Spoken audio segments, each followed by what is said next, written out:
butter dry aged. Last time we did a video on this, we said that butter dry aging is the same thing as wet aging, but that was just saying. We didn't actually put it to the test. And for today's video, I'm really gonna put that to the test and find out if butter dry aging or butter aging is actually worth it. So let's do it.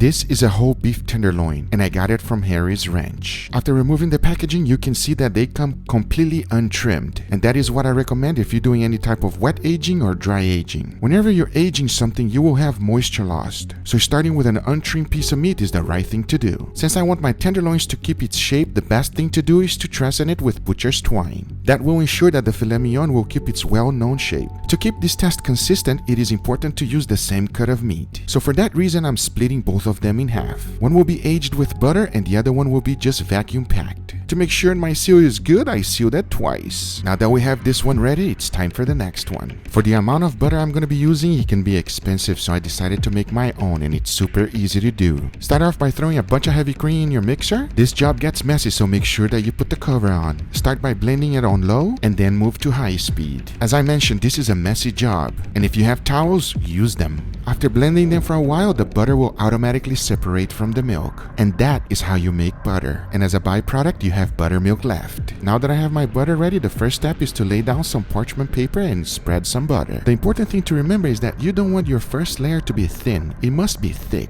And if there's any additional moisture, just remove it with a paper towel. Once that's done, lay down the beef tenderloin. Using the sides and the end, wrap it around it until you cover the whole piece. Once you are done, you are left with a perfect log of butter beef. But now that we have both of them ready, there's nothing else to do but put it on my regular refrigerator to let them age.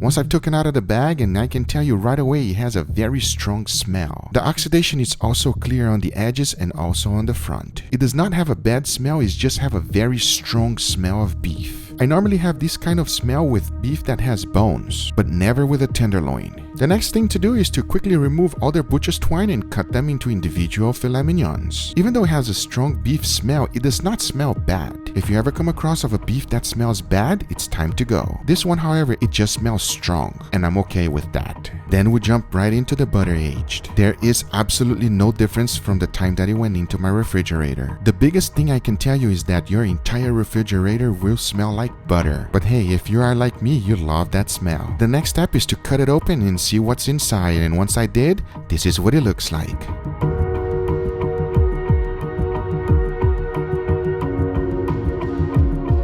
Just by looking at it, I can tell you that they look perfect. Exactly what I'm looking for. Then I decided to cut them into individual steaks.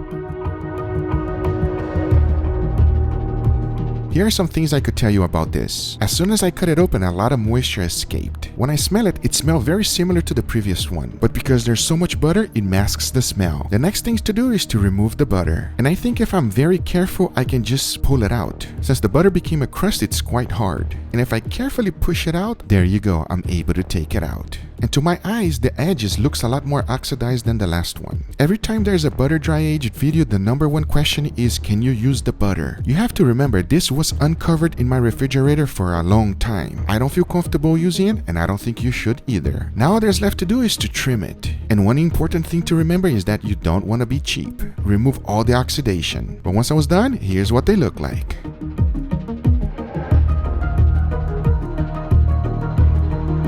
After trimming them, the one on the left is the butter and the one on the right is the wet aged. I know the butter aged one looked bigger, but you have to remember that was bigger going in. The only other thing I can point out is that the butter age is a little bit darker, but if there's a difference, it's too small to tell. The next step is to season them, and to really keep the taste of the beef, I'm only seasoning them with salt and freshly ground black pepper. As I'm handling them, I can tell you that it's so tender that they are falling apart on me. To make sure that does not happen, I decided to fasten them with butcher's twine. But now that I have my steaks ready, the first thing I'm going to be doing is putting a beautiful sear on them. Then I'll be using my wireless thermometer to cook them in indirect heat. I'm shooting for an internal temperature of 125 degrees Fahrenheit. But now I say it is enough talking and it is time to cook some amazing filet mignon, so let's do it.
All right, everybody, we have our beautiful filet mignons here. Are you ready to try, Angel? Of course I'm ready to try. Oh, filet mignon, Angel, are you ready? Born like this. It's kind of like ready. You were born ready for this one, huh? Yeah. All right, no more talking. Let's give it a try. Angel, go for it. Get that one first. So tender, it's about to fall apart. Seriously, everybody. All right, cheers, everybody. Cheers.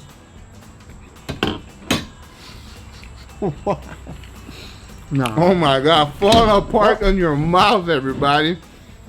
Mmm. It's so tender, I went right through it. I went to cut it again, it went right through. Boom. There's like almost zero resistance. Yeah. When you take a bite on the steak, everybody, it just almost melts in your mouth. I'm not gonna say it's jello, but it's kind of like jello. It's juicy as hell. Super juicy, super tender, amazing flavor. Wow, that's a wonderful steak. You agree? What are you doing? Bro, you're almost done. We have an experiment, and you take it easy, my friend. Let's try the last one first. Ready? Yes. I know you're hungry. All right, go for the second one. Now, there's a difference between them, and I want to know your honest opinion. Which one you like better? Be careful, they might just disintegrate. Second one, everybody. Cheers. What do you think, Anjo?